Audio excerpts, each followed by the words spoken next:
दोस्तों नमस्ते। महाशिवरात्रि के बाद प्रयागराज के कुंभ का अब समाप्ति की तरफ बढ़ रहा है। अब कुंभ में न इतनी भीड़ होगी, ना संगम पर स्नान करने के लिए लोग होंगे। बताया जाता है कि लगभग देश के 65 करोड़ श्रद्धालुओं ने वहां पर जाकर दर्शन किया है। 65 करोड़ का मतलब है लगभग देश की हिंदू जनता का 75% हिस्सा। देश के हर कस्बे से, हर गांव से, हर शहर से अगर 3 आदमी हैं तो 2 स्नान करके आए ही है। ये महाकुंभ का पर्व, और इसमें क्या क्या किसको मिला, क्यों मनाया गया, ऐसे ही कई सवाल लिब्रांडुओं ने पूछ लिए।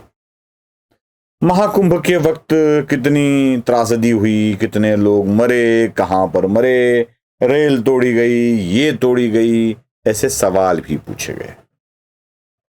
लेकिन मैं योगी को शत शत नमन क्यों करता हूं कि वो अपनी बात बड़ी बेबाक तरीके से बता देते हैं।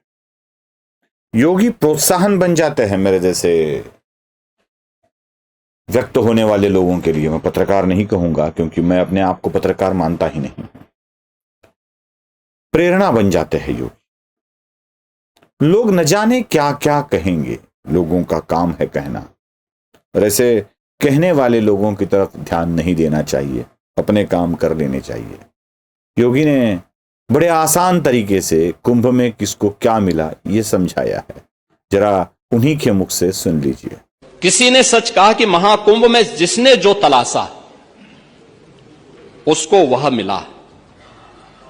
गिद्धों को केवल घास मिली, सूअरों को गंदगी मिली, संवेदनशील लोगों को रिश्तों की खूबसूरत तस्वीर मिली, आस्थावानों को पुण्य मिला, सज्जनों को सज्जनता मिली, गरीबों को रोजगार मिला, अमीरों को धंधा मिला, श्रद्धालुओं को साफ सुथरी व्यवस्था मिली, पर्यटकों को अव्यवस्था मिली, सद्भावना वाले लोगों को जाति रहित व्यवस्था मिली, भक्तों को भगवान मिले। मतलब सबने अपने स्वभाव और चरित्र के अनुसार चीजों को देखा है। एक ही घाट पर सभी जाति वर्ग के तीर्थयात्री स्नानार्थी बिना किसी भेदभाव के नहाते रहे। सनातन की सुंदरता आखिर समाजवादी और वामपंथियों को कैसे नजर आएगी।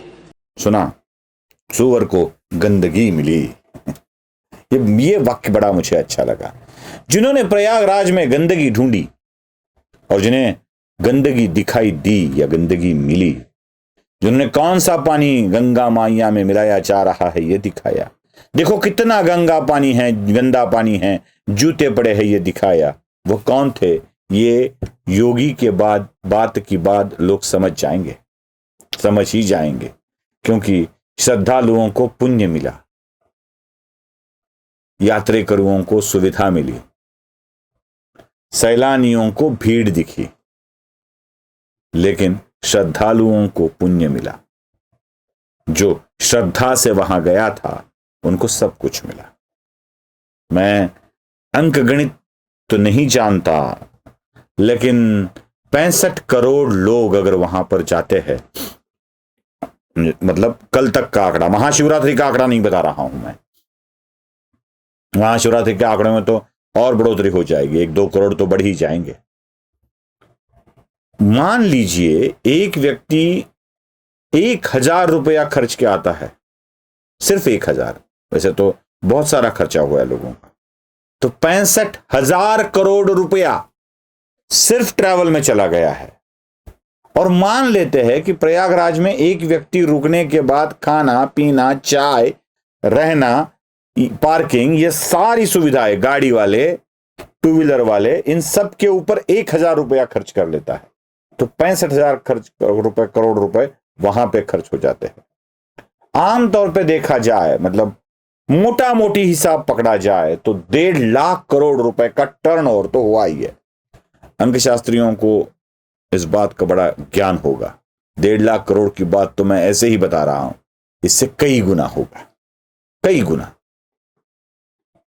कुंभ में जाने वाले लोग अपनी आस्था को दिखाने के लिए जा रहे थे, पुण्य प्राप्ति के लिए जा रहे थे।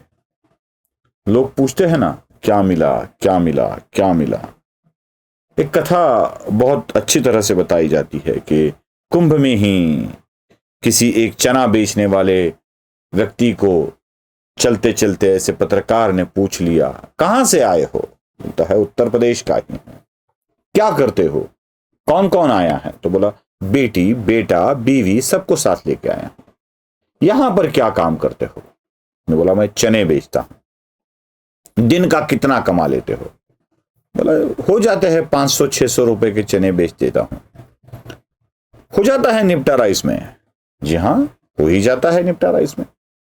गंगा में स्नान करते हैं, यहीं किसी कुटिया में रह लेते हैं, खाना भी मिल जाता है, 200-400 रुपए कमाई हो जाती है, उसमें 300-200-300 रुपए बच जाते हैं, साधुओं का सत्संग हो जाता है, सब कुछ हो जाता है। और क्या चाहिए भगवान से? क्या भगवान को लूट लीजिएगा? जितना देता है उतना तो बहुत बड़ा दिया है ना भगवान ने। ये 1.5 महीना कल्पावास में गया और सब कुछ तो प्राप्त कर लिया। साधुओं की संगत मिली, बहुत सारे लोगों की सेवा करने का अवसर मिला, बीवी बच्चे के समेत प्रयागराज के महाकुंभ में इतने दिन रह पाया और उल्टा कुछ कमाई भी हो गई। भगवान से और क्या चाहिए? सब कुछ भगवान से मांग कर जीने वाले लोगों को यह बात समझ में नहीं आई। कुंभ में बहुत कुछ मिलता है और वही होता है असली कुंभ स्नान। लेकिन हमारे यहाँ के सूअरों को सिर्फ गंदगी ही दिखती है। नमस्ते।